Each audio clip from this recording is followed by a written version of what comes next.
कैसे हैं आप लोग? आई होप कि बिल्कुल घर जैसे हैं। नियत वाटर डाल दीजिए, जीवन में छोटी-बड़ी समस्याएँ तो आती ही रहती है। आज के इस वीडियो में हम लोग बायोलॉजी के बारे में बात करने वाले हैं। जैसा कि आप जानते हैं, पिछला वीडियो में हम लोग जंतुओं में पोषण के बारे में पढ़ रहे थे और उसमें से एक कोशिकीय जंतुओं में पोषण और उसमें देख लिए हुए थे, अमीबा देखे थे, पैरामीशियम देखे थे और आगे जाकर के हम लोगों ने देखा हुआ था बहुकोशिकीय जीवों में पोषण कैसे होता है, ठीक है ना? बहुकोशिकीय जीवों में पोषण क्या होता है? तो इसको एक बार देख लेते हैं। हाँ, तो हम आज के इस वीडियो में क्या देखने वाले हैं? बहुकोशिकीय जीवों में पोषण कैसे होता है और उसमें से हम लोगों ने देखा हुआ था कि जब पोषण में हम लोग पढ़े थे पाचन, जो जंतुओं में भोजन का पाचन कैसे होता है, तो पाचन में हम लोगों के मतलब क्या देखे थे कि मनुष्य के अंदर या फिर किसी भी जानवर के अंदर भोजन का जो पाचन होता है वो अलग अलग अंगों के बस समझे कि नहीं क्रियाओं से होता है। बस समझे अलग अलग अंग उसमें क्या करता है, भाग लेता है। जैसे मान लीजिए हम खाना खाते हैं तो उसमें दांत का, मुंह का मतलब इम्पोर्टेंट रोल होता है। फिर उसके बाद ये जो होता है आपको ग्रासनी में जाता है, आहार नाल में मतलब आहार नल कहते हैं, ग्रास नली में जाता है। फिर उसके बाद अमाशय में जाता है, छोटी आंत में जाता है, बड़ी आंत में जाता है, ठीक है ना? तो इस तरह बहुत सारे अंगों का जो है ना महत्वपूर्ण योगदान होता है भोजन को पचने में। तो इतने सारे अंग जो मिल करके हमारे भोजन को पचाने में काम करते हैं, ठीक है ना? मदद करते हैं। इन सभी अंगों के समूह को बात समझे कि नहीं, हम लोग आहार नल कहते हैं। अब उसी आहार नल के बारे में हम लोगों ने पढ़ा हुआ था, जिसमें से हम लोग क्या देखे हुए थे? मुख गुहा। आहार नल के जो सबसे पहला पार्ट होता है वो कौन होता है भाई साहब? मुख गुहा होता है। और मुख गुहा को बहुत अच्छे ढंग से हम लोगों ने पढ़ा हुआ था कि मुख गुहा में हम लोग दांत के बारे में पढ़ते हैं। दांत 4 प्रकार का होता है, जिसमें से कतरनक, भेदक और जवर्णक, चवर्णक, ठीक है ना? उसमें से देखे थे कि 20 प्रकार के जो दांत होता है, वो जीवन में जो होता है बेसिकली 2 बार मतलब कि जमने वाले होते हैं। एक बार टूट जाता है फिर दोबारा जमता है। 12 गो ऐसा दाँत होता है जो जीवन में मात्र 1 बार जमता है, ठीक है ना? उस 12 को एक दंती दाँत कहा जाता है, जो जीवन में मात्र 1 बार जमता है। वो कौन-सा दाँत है? तो चवर्णक दाँत है। कौन-सा दाँत है? जो जीवन में 1 ही बार जमता है, तो चवर्णक दाँत है। तो इसको बहुत अच्छे से देखे थे। हम देखे थे कि मुँह में हमारे जो मुख गुहा होता है, उसमें लार स्रावित होता है। लार जो होता है भोजन को पचाने में मदद करता है।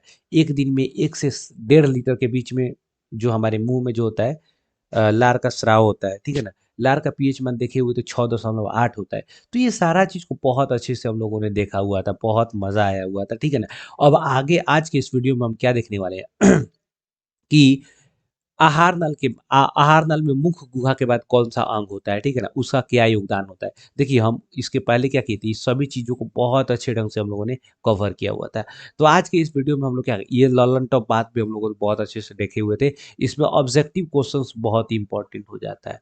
तो इसलिए लॉलन टॉप बात जो भी होगा उसको ऑब्जेक्टिव क्वेश्चन्स में अच्छे से याद कीजिएगा, ठीक है ना? तो आइए हम लोग आज के इस वीडियो में दूसरा पार्ट हम लोग देखते हैं ग्रासनी। देखिए खूब ध्यान से समझिएगा। जो ग्रासनी जो होता है ना, वो मुख के नीचे एक छिद्र, एक नली बना रहता है बेसिकली, ठीक है ना? वो नली में 2 गो होता है, 2 गो छेद होता है। एक जो होता है इसी तरह उल्टा वाई की तरह होता है। एक को जो होता है ना उसको कंठ द्वार कहते हैं और एक को कहते हैं निगल द्वार। कंठ द्वार जो होता है ना वो श्वास नली से जुड़ा होता है, जबकि निगल द्वार जो होता है उससे भोजन अंदर जाता है, ठीक है ना? कंठ द्वार में कभी भोजन नहीं जाएगा, ठीक है ना? कारण ये होता है कि कंठ द्वार पर एक पर्दा की तरह लगा रहता है जिसको बेसिकली एपिग्लोटिस कहते हैं। देखिए यहाँ पे एपिग्लोटिस कहते हैं। जब भी हम खाना खाते हैं, भोजन अंदर घोंटते हैं, तो वो जो एपिग्लोटिस जो होता है ना, वो कंठ द्वार पर आकर के क्या करता है, रोक देता है, मतलब उसको बंद कर देता है, जिससे उसमें भोजन नहीं जाता है। भोजन कहाँ चला जाता है? निगल द्वार में, मतलब वो आहार नाल में डायरेक्ट चला जाता है। अगर कंठ द्वार में आ जाएगा तो फिर क्या हो जाएगा? मतलब कभी-कभी देखिएगा आपको वो सरक जाता है, सरकते-सरकते क्या होता है आपको नाक में आ जाता है खाना, ठीक है ना? वही होता है जो कंठ द्वार में चला जाता है, ठीक है ना? तो कंठ द्वार में कभी भी भोजन नहीं जाएगा, ठीक है ना? इस बात को ज़रूर ध्यान रखिएगा। तो आइए ग्रासनली का कितने ग्रास नली में इसमें 2 छिद्र होते हैं। एक छिद्र को निगल द्वार कहते हैं जिससे भोजन अंदर आहार नल से जुड़ा होता है। अंदर भाग में ग्रास नली में खुलता है, ठीक है ना? खूब ध्यान समझिएगा। एक कंठ द्वार या श्वास नली में खुलता है, ठीक है ना? तो कहेगा क्या? ग्रासनी का कौ छिद्र होगा? 2 छिद्र होगा। एक को कहते हैं निगल द्वार, जो हमें आहार नाल में आगे जाकर के ग्रास नली में खुलता है। दूसरा जो होता है कंठ द्वार, तो कंठ कंठ द्वार किससे जुड़ा होता है? तो वो श्वसन मतलब कि श्वास नली से जुड़ा होता है, श्वसन नली से जुड़ा होता है, ठीक है ना? तो ये बेसिकली आप समझ जाइएगा। कंठ द्वार के बाहर एक पट्टी जैसी रचना होती है, भोजन करते वक़्त कंठ द्वार को ढक लेती है, जिससे भोजन हमारे कंठ द्वार में नहीं पहुँचती है। इसे हम एपिग्लोटिस कहते हैं। बस समझ गए? क्वेश्चन कैसे एग्जाम में पूछेगा, कहेगा एपिग्लोटिस क्या है, तो समझ जाइएगा क्या एपिग्लोटिस का मतलब क्या होता है कि कंठ द्वार, यहाँ पर खूब ध्यान से समझिएगा कि जो ग्रास नली होता है वो ग्रास नली में दो छिद्र होता है, दो छिद्र में से एक जो होता है निगल द्वार होता है, एक को कंठ द्वार कहते हैं। कंठ द्वार पर एक विशेष प्रकार का चादरा पाई जाती है, एक तरह से मानिए ना कि एक विशेष प्रकार के आप कह सकते हैं पट्टी जैसी रचना पाई जाता है, चादर जैसी रचना पाई जाती है, जो भोजन करते वक्त जो होता है कंठ द्वार को क्या कर देता है, वो तोप देता है, कंठ द्वार को क्या करता है, ढक देता है। अब कहने का मतलब ध्यान से रखिएगा, ढक देता है, जिसकी वजह से भोजन जो है कंठ द्वार में नहीं जाकर के वो कहाँ जाता है, निगल द्वार में चला जाता है, ठीक है, और आहार नल में प्रवेश कर जाता है, मतलब आगे ग्रास नली में प्रवेश कर जाता है। तो उसी विशेष प्रकार की रचना जो पट्टी जैसी रचना होती है उसे ही हम लोग क्या कहते हैं, एपिग्लोटिस कहते हैं। कितना आसान बात है, आराम से आप समझ सकते हैं, ठीक है ना। एपिग्लोटिस अगर नहीं होता तो क्या होता है, मान लीजिए भोजन कर रहे हैं, भोजन पता चला कि आपका नाक में चला गया, ठीक है ना, हो गया, सड़क जाएगा, ठीक है ना, गड़बड़ हो जाएगा, ठीक है ना। अगला को देखिए, अब देखिए अगला जो बात आता है ग्रास नली। ग्रास नली क्या होता है, देखिए पहले क्या, देखिए मुख गुहा, मुख गुहा के बाद ग्रास नली। ग्रास नली में क्या होता है, आप नॉर्मल समझिए ना, मुख गुहा के जस्ट बाद दो छेद हो जाएगा, एक हो जाएगा श्वास वाला, एक हो जाएगा आपको ग्रास नली में जाकर के वो जो छिद्र होता है बेसिकली, वो जो छोटा सा जो होगा पाइप की जैसा, वो आपको ग्रास नली में खुलेगा। और वो ग्रास नली जो होता है ना, यहाँ पर भोजन का पाचन नहीं होता है। ग्रास नली खूब ध्यान से समझिएगा, ग्रास नली जो होता है ना, एक प्रकार का विशेष प्रकार का रचना होता है जो नली के जैसा रहता है, ठीक है ना। वो क्या होगा कि वो ग्रास नली, आपको ध्यान में रखना है, यहाँ पर भोजन पचता नहीं है, जैसे हम मुंह में भोजन रखते हैं ना, तो वहां पर लार में वो सना जाता है भोजन, ठीक है ना। अब वो जो होता है चिपचिपा हो जाता है, बस समझिए वो फिसलने लायक हो जाता है। लार क्या होता है, बहुत ही मतलब क्या होता है, वो देखिएगा फिसलन जैसा होता है, बस समझिए कि नहीं, वो बहुत ही ज्यादा फिसलता है। तो जब भोजन में लग जाएगा ना, तो क्या हो जाएगा, भोजन फिसलने लगता है। तो जैसे ही ग्रास नली में जाएगा ना, तो ग्रास नली ये सिकुड़ने लगता है, वो मतलब सिकुड़ेगा फैलेगा, सिकुड़ेगा फैलेगा। इससे भोजन क्या होता है कि धीरे धीरे धीरे धीरे नीचे चला जाता है, ठीक है ना। तो ग्रास नली में भोजन का पाचन नहीं होता है, ठीक है ना। ग्रास नली एक रचना है जिसके माध्यम से क्या होता है कि भोजन जो है बेसिकली आमाशय तक जाता है। तो कहेगा क्या कि मुख से आमाशय तक भोजन जो जाता है, उस गली को क्या कहते हैं, उस नली या गली, गली समझ जाइए, नली समझिए, कुछ भी समझिए, ठीक है ना। तो उस नली को क्या कहेंगे, ग्रास नली कहते हैं। बात समझे कि नहीं, कोई दिक्कत नहीं। अब देखिए यहाँ पर क्या कर रहा है, मुख मुख गुहा से लार से सना हुआ भोजन निगल द्वार द्वारा ग्रास नली में पहुंचता है।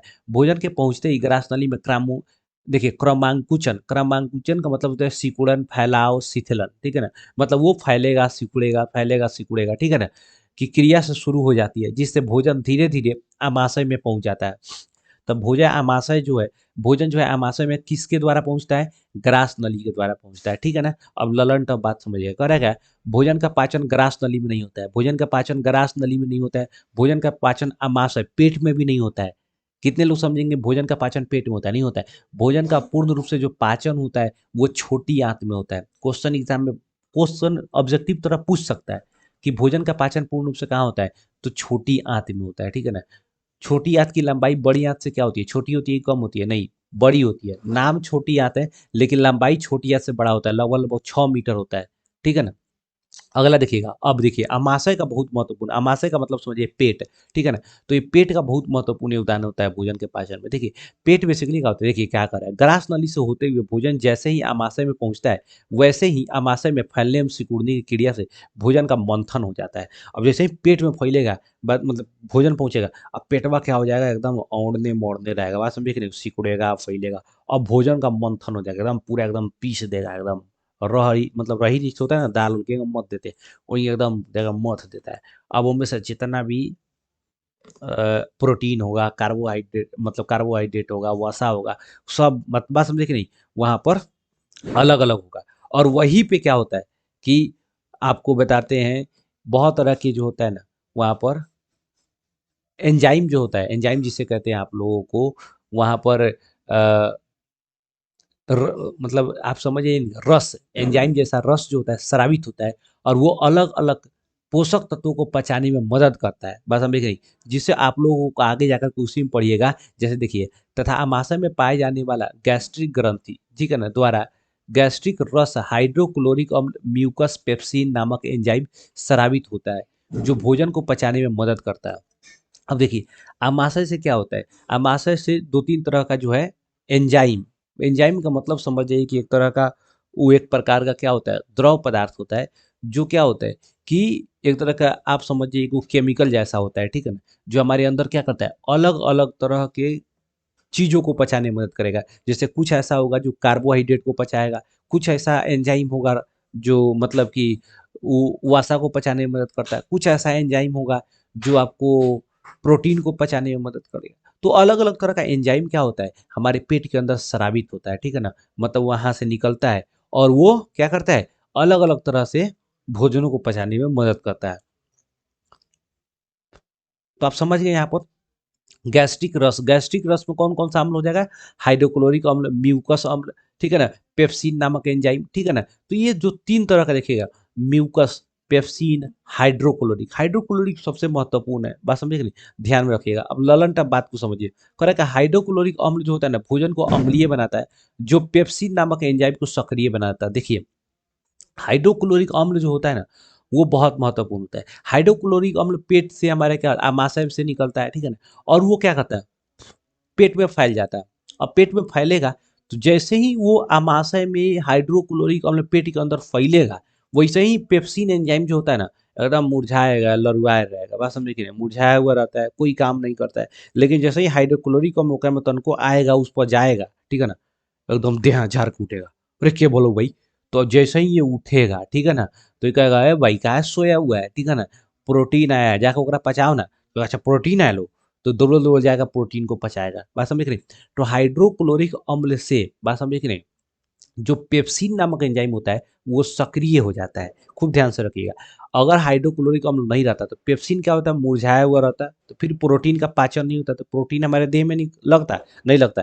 जाते हम लोग वॉशरूम, बाथरूम जाते हैं, ठीक है ना? वहाँ पर प्रोटीन पूरा का पूरा संडास में रख के चले आते हैं। इसीलिए हाइड्रोक्लोरिक अम्ल ज़रूरी है। दूसरा, हाइड्रोक्लोरिक अम्ल भोजन के साथ-साथ जीवाणुओं को भी क्या करता है, नष्ट कर देता है। अब मान लीजिए आप भोजन करते हैं, ठीक है ना? आप भोजन कर रहे हैं, ठीक है ना? कभी-कभी आप देखिएगा भोजन करते-करते कितना लोग हाथवा नहीं धोया रहता है, गंदा हाथ रहता है, नाखून बड़का-बड़का रहता है, लड़कियों सब को देखिएगा नाखूनवा बड़ी बड़का-बड़का रहता है। अब मान लीजिए साफ नहीं है वो, ठीक है ना? खा रहे हैं, बैक्टीरिया अंदर जा रहा है, तो हाइड्रोक्लोरिक अम्ल कहता है का कि आओ तोरा सब के हम क्या करेंगे, साफ कर देंगे। तो हाइड्रोक्लोरिक अम्ल जितना भी बैक्टीरिया वगैरह फालतू का होता है, वो सबको मार देता है, ठीक है ना?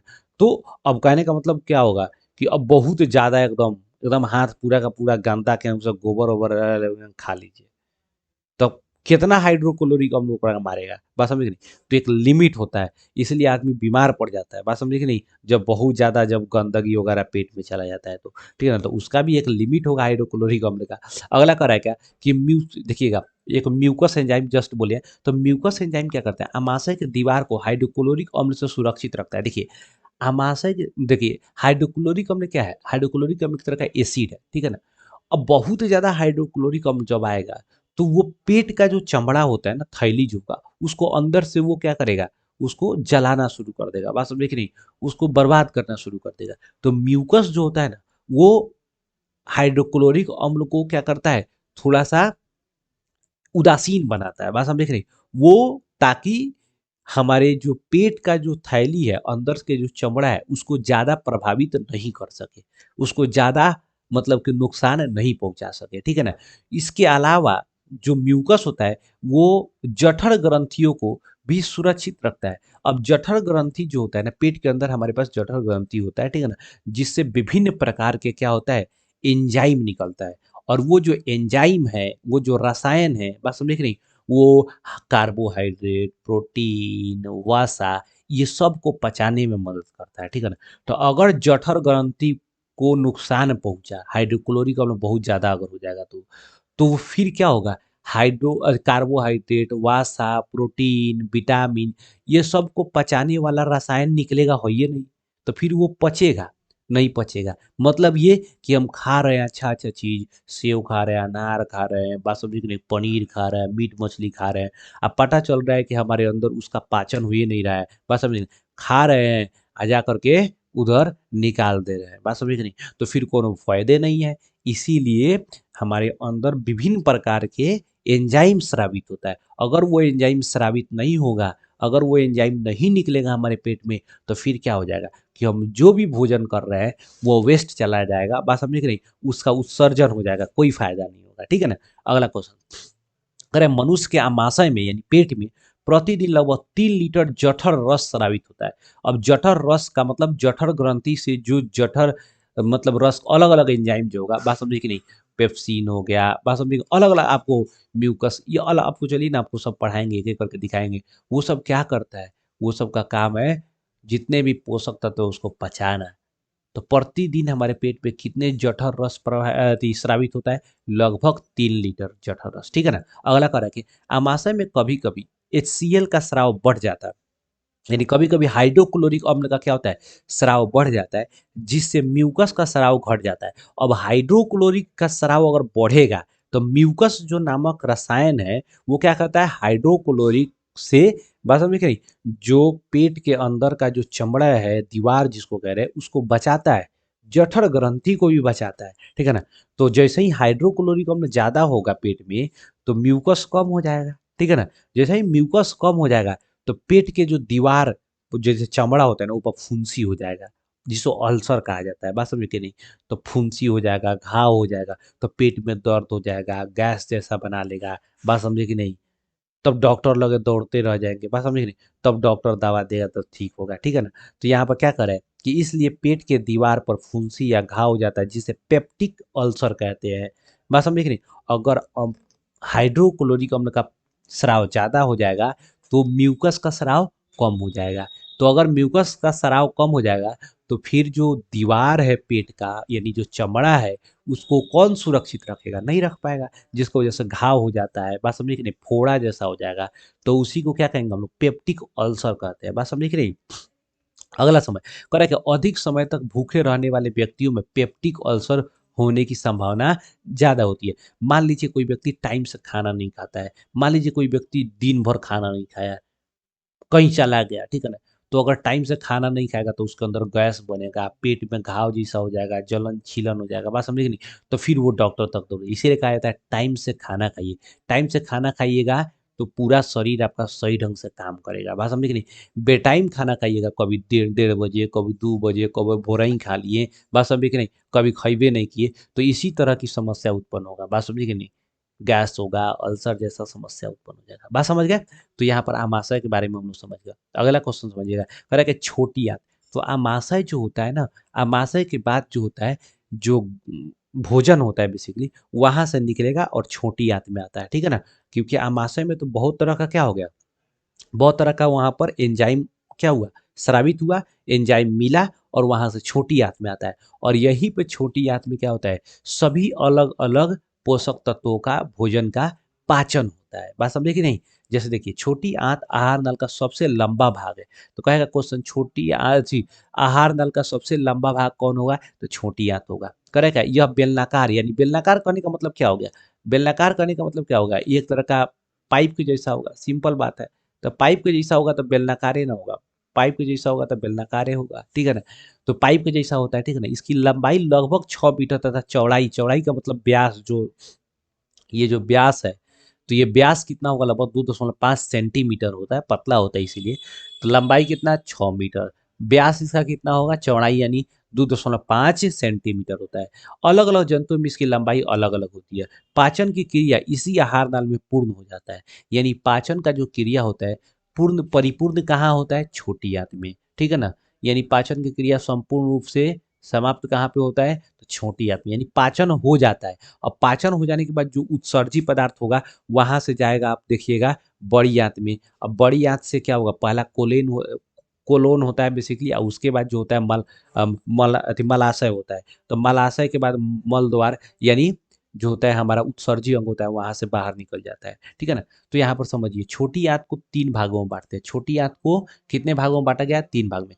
पहला ऊपर वाला भाग को ग्रहणी कहते हैं, ग्रहणी। फिर उसके बाद आइएगा तो जेजुनम, ठीक है ना। और तीसरा जो सबसे बड़ा भाग होता है वो इलियम होता है। देखिए इलियम, तो इलियम में ही सबसे, मतलब इलियम जो सबसे अंतिम भाग कौन है, जैसे मान लीजिए कि यहाँ पर आपका क्या हो गया, ये हो गया आपका छोटी आंत। तो ऊपर वाला भाग को, इसके ऊपर वाला भाग को हम क्या बोल दिए, ऊपर वाला भाग को ग्रहणी। नीचे वाला भाग को, इतना भाग को हम क्या बोल दिए, नीचे वाला भाग को बोल दिए हम लोग जेजुनम। आज जो लास्ट वाला नीचे वाला जो ये पार्ट हो गया, ये वाला पार्ट हो गया, ये वाला पार्ट हो गया, ठीक है ना, तो इस पार्ट को हम बोल दिए इलियम, जो सबसे लंबा भाग होता है। तो कहने का मतलब हम कह रहे हैं क्या, कि छोटी आंत में भोजन का पाचन होता है। तो कहने का मतलब आमाशय से, यहाँ पर ऊपर तो आमाशय है, तो आमाशय से भोजन कहाँ आएगा, कहाँ आएगा, छोटी आंत में। तो छोटी आंत का पहला भाग क्या है, ग्रहणी है। तो आमाशय से भोजन कहाँ आएगा, ग्रहणी में। ग्रहणी से कहाँ आएगा, जेजुनम में। जेजुनम से कहाँ आएगा, इलियम में। इलियम सबसे लंबा भाग होता है। तो कहेगा क्या, छोटी आंत का सबसे लंबा भाग कौन है, इलियम। छोटी आंत में भोजन का पाचन पूर्ण रूप से कहाँ होता है, तो इलियम में होता है, क्योंकि सबसे नीचे वाला भाग है, तो यही में ना भोजन का पाचन हो जाएगा। अब यहाँ से जो जरूरत का चीज है वो रक्त के माध्यम से शरीर में चला जाएगा, ठीक है ना, अलग अलग भागों में कार्यों में लग जाएगा, ठीक है ना।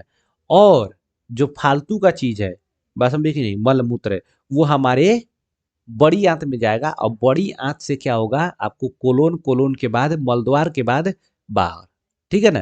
तो इसलिए छोटी आंत को कितने भाग में बांटा गया, 3 भाग में। ऊपर वाले भाग को ग्रहणी, बीच वाले भाग को जेजुनम, तीसरा नंबर के और सबसे बड़ा भाग को इलियम।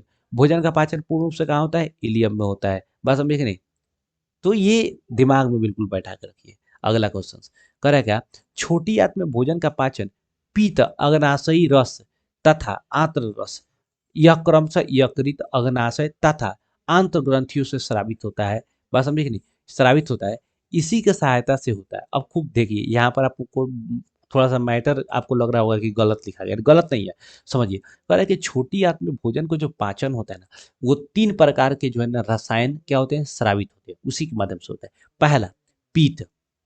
आपको आगे चलकर बताएंगे कि पीत जो होता है लीवर से किस तरह पीत रस स्रावित होता है, आपको बताएंगे। तो पीत, ठीक है ना, जो क्या होता है भाई साहब, आप ध्यान रखिएगा, पीत जो होगा आपका, वो किससे उत्पन्न होता है, तो यह यकृत, लीवर से। पीत किससे आएगा, लीवर से। दूसरा जो होता है अग्नाशयी रस, तो अग्नाशय ग्रंथि जो होता है, अग्नाशय ग्रंथि यहाँ पर, इससे। और तीसरा जो होता है आंत्र रस, तो आंत्र ग्रंथि जो होगा ना यहाँ पर, आंत ग्रंथि, आंत ग्रंथि, ठीक है ना।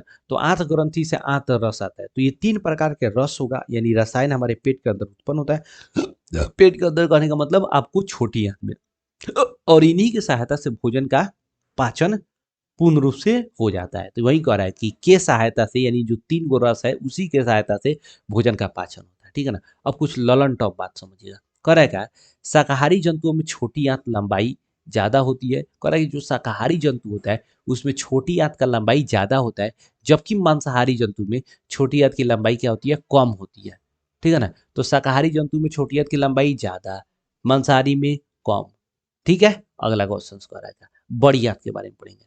तो बड़ी आंत का जो लंबाई होता है वो छोटी आंत से क्या होता है, छोटा होता है। छोटी आंत लंबाई में क्या होता है, बड़ा होता है। आहार नल का सबसे बड़ा भाग कौन होगा, छोटी आंत होगा। अगला देखिए, छोटी आंत आहार नल का अगला भाग बड़ी आंत में खुलता है, यानी पहले क्या होगा, छोटी आंत होगा, उसके बाद बड़ी आंत में खुलेगा। बात समझे कि नहीं, यानी कहने का इलियम जो होगा वो किससे जुड़ा होगा, आपका बड़ी आंत से, ठीक है ना। तो अगला देखिएगा, कह रहा है क्या, कि बड़ी आंत 2 भागों में बटा होता है, कोलोन और मलाशय, ठीक है ना। मलाशय कहलाता है। छोटी आंत एवं बड़ी आंत जुड़ पड़े छोटी नली होती है, जिसे सीकम कहा जाता है। अब कहने का मतलब 2 गो अंग जुड़ रहा है, तो दोनों का जो जोड़ होता है ना, उसी को कहते हैं सीकम। देखिए यहाँ पर क्या कर रहा है, सीकम कहते हैं, सीकम कहते हैं। करे क्या, सीकम के शीर्ष पर एक छोटी सी नली होती है, जिसका सिरा बंद रहता है, अपेंडिक्स कहलाता है। तो अब देखिए कितना आसान बात है, समझिए। अपेंडिक्स हमारे शरीर में होता है ना, ये एक प्रकार का क्या होता है, ये अवांछनीय अंग है, ठीक है ना। बाद में इसको निकाल दिया जाता है जब बड़ा हो जाता है। तो कहेगा क्या, अपेंडिक्स कहाँ होता है, तो छोटी आंत और बड़ी आंत के जो ज्वाइंट होता है ना, वहीं पे अपेंडिक्स होता है, ठीक है ना। तो अपेंडिक्स मतलब हमारे पेट में कहाँ होगा, छोटी आंत और बड़ी आंत के जोड़ पे होगा, ठीक है ना।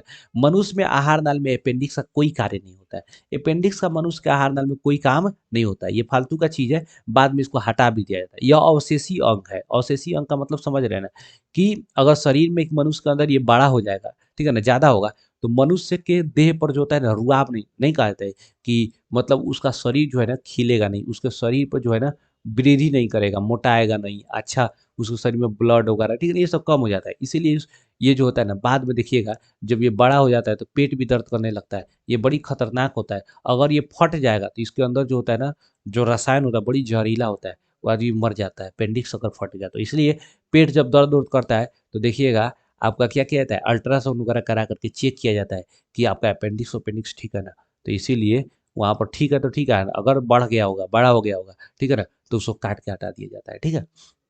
देखिए हरा रंग का होता है, आप कभी मुर्गा उर्गा का या फिर आप खस्सी वगैरह बनेगा ना, तो वहाँ पर देखिएगा ये होता है, ठीक है ना। बहुत ही मतलब महत्वपूर्ण भाग होता है ये अगर ध्यान से अगर नहीं अगर कोई रखे, मान लीजिए मुर्गा हो गया, खस्सी हो गया, काटता है तो जो चीक होता है ना काटने वाला, उसको बड़ी आराम से काट काटा जाता है। अगर वो फैल गया पूरा का पूरा मीट पर, तो बर्बाद पूरा मीट, ठीक है ना। तो कह रहा है क्या, कोलोन। तो हम लोग जो बड़ी आंत है, बड़ी आंत का दो भाग देखिए, एक कोलोन और नीचे वाला को मलाशय। तो जो कोलोन होता है बेसिकली, वो कोलोन क्या होता है आपका, तीन भाग में होता है, ऊपरीगामी, अनुप्रस्थ कोलोन और अधोगामी कोलोन, ठीक है ना। कोलोन कितने प्रकार का कितने भाग में बटा होता है, तीन भाग में, ऊपरीगामी, अनुप्रस्थ और अधोगामी। अधोगामी कोलोन मलाशय में खुलता है। अधोगामी सबसे नीचे वाला हो गया, तो जाहिर सी बात है मलाशय में खुलेगा और मल द्वार द्वारा शरीर से बाहर खुल जाता है, ठीक है ना।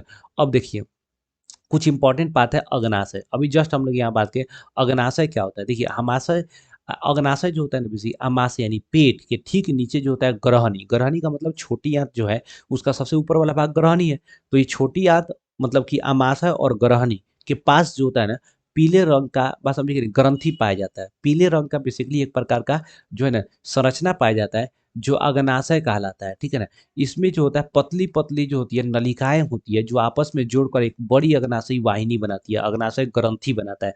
पतला पतला रस्सी की तरह होगा, ठीक है ना। वो क्या करता है, वो आसपास में सभी जुड़ करके अग्नाशय ग्रंथि का निर्माण करता है। अग्नाशय ग्रंथि से ही क्या होता है, विभिन्न प्रकार के एंजाइम क्या होता है, एंजाइम क्या होता है वहां से स्रावित होता है, ठीक है ना। तो उसमें से हम लोग क्या करेंगे, एक एक चीज को, थोड़ा सा उधर से आवाज आ रहा होगा, सीटी मार रहा होगा, तो वहां पर थोड़ा सा उसको इग्नोर मारिएगा, ठीक है ना, चीजों को समझिए। तो अग्नाशय से क्या होता है, विभिन्न प्रकार के एंजाइम स्रावित होता है। वो कौन कौन सा एंजाइम होगा, तो amylase, amylase enzyme, lipase enzyme, nucleus enzyme, trypsin enzyme, ठीक है ना।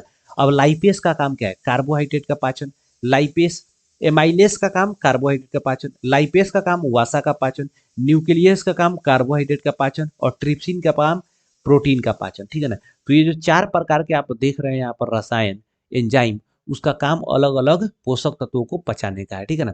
कह क्या अमाशय में बीटा कोशिका से इंसुलिन नामक हार्मोन स्रावित होता है। बहुत इंपॉर्टेंट क्वेश्चन, कहेगा क्या इंसुलिन नामक हार्मोन किससे स्रावित होता है, तो अमाशय के अंदर बीटा कोशिका से। बीटा कोशिका कौन सी कोशिका से, अमाशय के अंदर बीटा कोशिका से इंसुलिन नामक क्या करता है, हार्मोन स्रावित होता है। यह हमारे रक्त के अंदर जो होता है ना, चीनी की मात्रा को, सकरा का मतलब होता है चीनी, शर्करा का मतलब चीनी, चीनी की मात्रा को कंट्रोल करता है। अगर मान लीजिए कि इंसुलिन नामक अगर रसायन का उत्सर्जन यानी स्राव कम हो जाएगा, तो फिर ब्लड में चीनी का मात्रा बढ़ जाएगा। तो इसी को कहते हैं डायबिटीज हो गया, मतलब कि आपके अंदर चीनी का बीमारी हो गया, ठीक है ना। चीनी बढ़ जाता है, शर्करा हमारे जो रक्त होता है, ब्लड होता है, उसमें बढ़ जाता है। इसीलिए कभी भी आपको चीनी का चेक कराना होगा तो ब्लड लेके ब्लड सैंपल में चेक किया जाता है कितना आपके अंदर जो है चीनी है, शुगर है। बात समझे कि नहीं। इसी को हम लोग मधुमेह नामक रोग कहते हैं। बात समझे कि नहीं। तो देखिएगा जिसको मधुमेह नामक रोग हो जाता है, तो इसका मतलब उसके अंदर इंसुलिन नामक हार्मोन का श्रावण श्रवण क्या होता है, कम हो जाता है। तो कम हो जाता है तो उसमें इंसुलिन का इंजेक्शन दिया जाता है। इंसुलिन के इंजेक्शन से मधुमेह नामक रोग समाप्त नहीं होता है, लेकिन उसको कंट्रोल करके रखता है। बात समझ आया। अगला बात समझिए, लीवर यानी यकृत। यकृत जो है ना हमारे शरीर के सबसे बड़ी ग्रंथि है, ठीक है ना। हमारे शरीर के सबसे बड़ी ग्रंथि कौन होगा, यकृत होगा यानी लीवर होगा। क्वेश्चन पूछेगा शरीर का सबसे बड़ी ग्रंथि तो लीवर। अच्छा क्वेश्चन ऐसे पूछेगा कि आहार नल का सबसे बड़ा भाग कौन होगा, तब छोटी आंत होगा, ठीक है ना। तो शरीर के सबसे बड़ी ग्रंथि कौन सी होगी, तो लीवर होता है, ठीक है ना। यह पेट के ऊपर दाहिने भाग में होता है यानी राइट हैंड में होता है, ठीक है ना। और ये जो होता है लगभग 1.5 किलोग्राम का होता है, 1 केजी, 1.5 केजी ग्राम का होता है। ये एक स्वस्थ मनुष्य के अंदर, ठीक है ना। कह रहा है कि यकृत कोशिका में कोशिकाओं से पीतरस स्रावित होता है। पीतरस यानी पित्ताशय में क्या होता है, जमा हो जाता है। पीतरस अभी जस्ट बताए थे कि पीतरस भोजन को भी पचाने में मदद करता है, ठीक है ना। अच्छा पीतरस का काम क्या है, कह रहा है कि पीतरस, पीत जो होता है गाढ़ा एवं हरा रंग का क्षारीय द्रव होता है। इसमें कोई एंजाइम नहीं पाया जाता है, पीतरस में कोई एंजाइम नहीं होता है। यह गाढ़ा जो होता है हरा रंग का होता है और इसका पीएच मान 7.7 होता है। तो 7 से ज्यादा हो गया तो ये क्षारीय हो जाएगा, ठीक है ना। कह रहा है कि पीत के दो कार्यों को लिखे। क्वेश्चन आता है कि पीत के किसी दो कार्यों को लिखे।